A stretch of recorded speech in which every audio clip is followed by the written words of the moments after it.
Thank you, Mr. Chairman. I think I'm speaking for a lot of people when they say we're heartbroken when a family member is taken through an act of gun violence, whether it be a child or anyone else, but particularly children. That's just a heartbreaking episode in society, and I think most people would appreciate the fact that there are thousands, if not millions, of Americans who saved their families from home invasions or violent assault because they had a gun to protect themselves, and most of us are glad it ended well for you. So those are the two bookends. And you mentioned, Captain Kelly, and I very much appreciate you being here in your service to the country, about you and your wife are reasonable Americans. I don't doubt that one bit. I'm sure you are. The question is, am I a reasonable American if I oppose this bill? Am I a reasonable American believing that the Constitution says guns commonly used by the population as whole for legitimate purposes? Been in support of the Second Amendment. I don't want to own a gun to attack my government. That's not what I think a legitimate purpose is.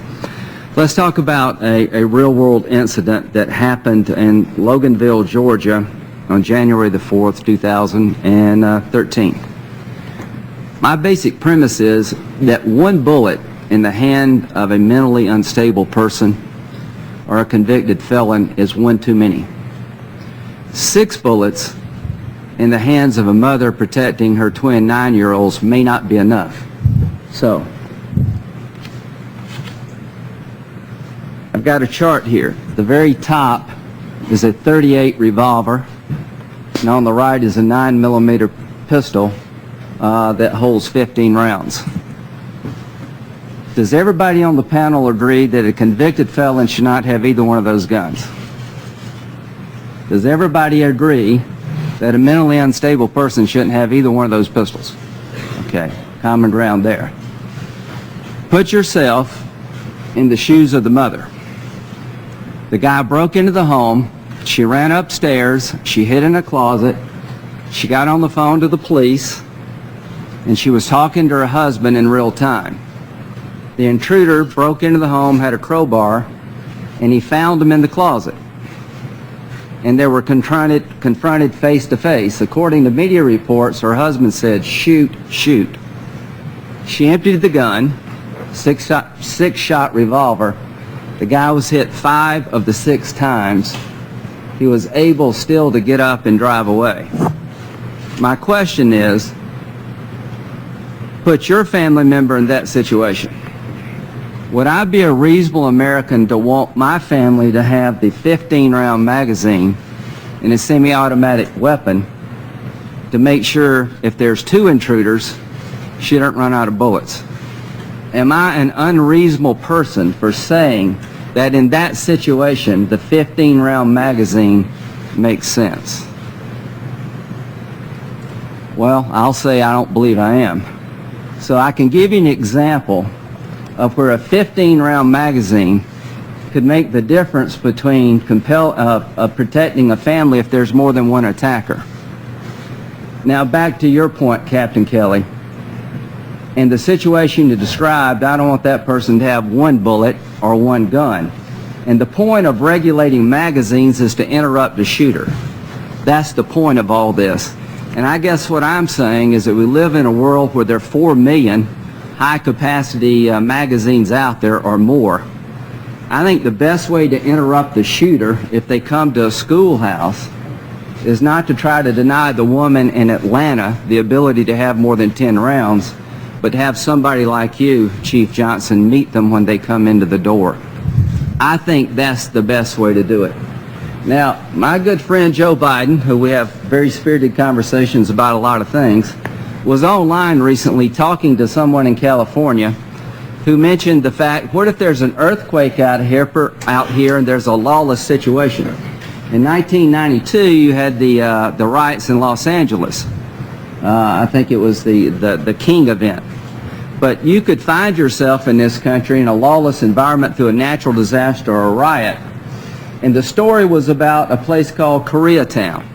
There are marauding gangs going throughout the area, burning stores, looting and robbing and raping. And The Vice President said, in response to, that's why I want my AR-15, he said, no, you would be better off with a 12-gauge shotgun. Well, that's his opinion, and I respect it. I have an AR-15 at home, and I haven't hurt anybody, and I don't intend to do it.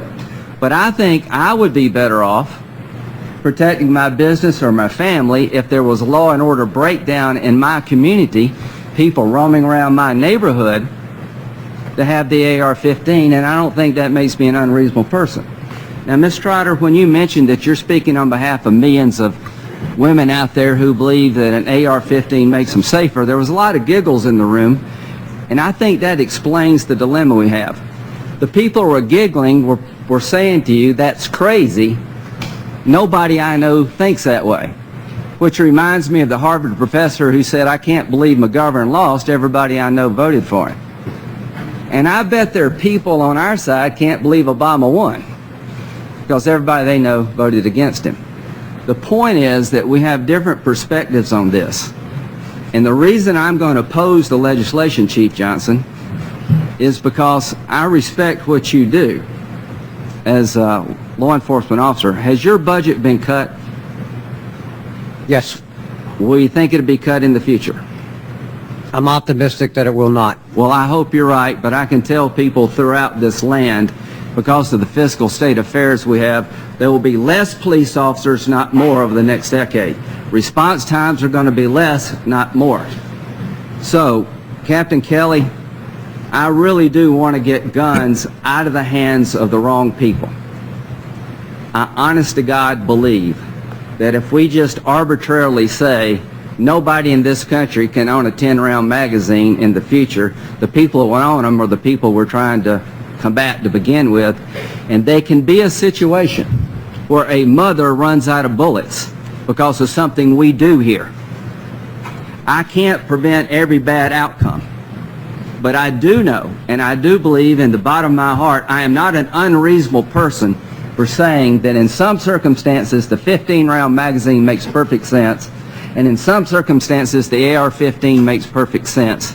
And I think our efforts to solve a problem that exists in the real world out there from Washington by having more gun laws that really do not hit the mark, so to speak, politically or situationally, that we're all faced. But this is why we have these hearings, and I really do appreciate the fact that we have these hearings. Professor Koppel? Either one. Okay. Some people on our side say, and I'll wrap this up, Mr. Chairman, that it's unconstitutional to put a limit on magazine size. Do you agree with that? I think if we follow Senator Schumer's approach and say we're going to follow what the District of Columbia versus Heller Supreme Court decision says, what that tells you is the core of the Second Amendment is the firearms and accessories that are commonly owned by law-abiding people for legitimate purposes. Is it constitutional to say 10 rounds versus 15? 10 is plainly unconstitutional because, as I was trying to explain to Senator Durbin, magazines of up to 19 are common on semi-automatic handguns and up to 30 on rifles. I don't know if 10 versus 19 is common or uncommon. I do know that 10 versus 19 in the hands of the wrong person is a complete disaster. I do know that 6 bullets in the hands of a woman trying to defend her children may not be enough. So I don't look at it from some academic debate. Let's agree on one thing. 1 bullet in the hand of the wrong person we should all try to prevent. But when you start telling me that I'm unreasonable for wanting that woman to have more than 6 bullets or to have an AR-15 of people roaming around my neighborhood, I reject the concept.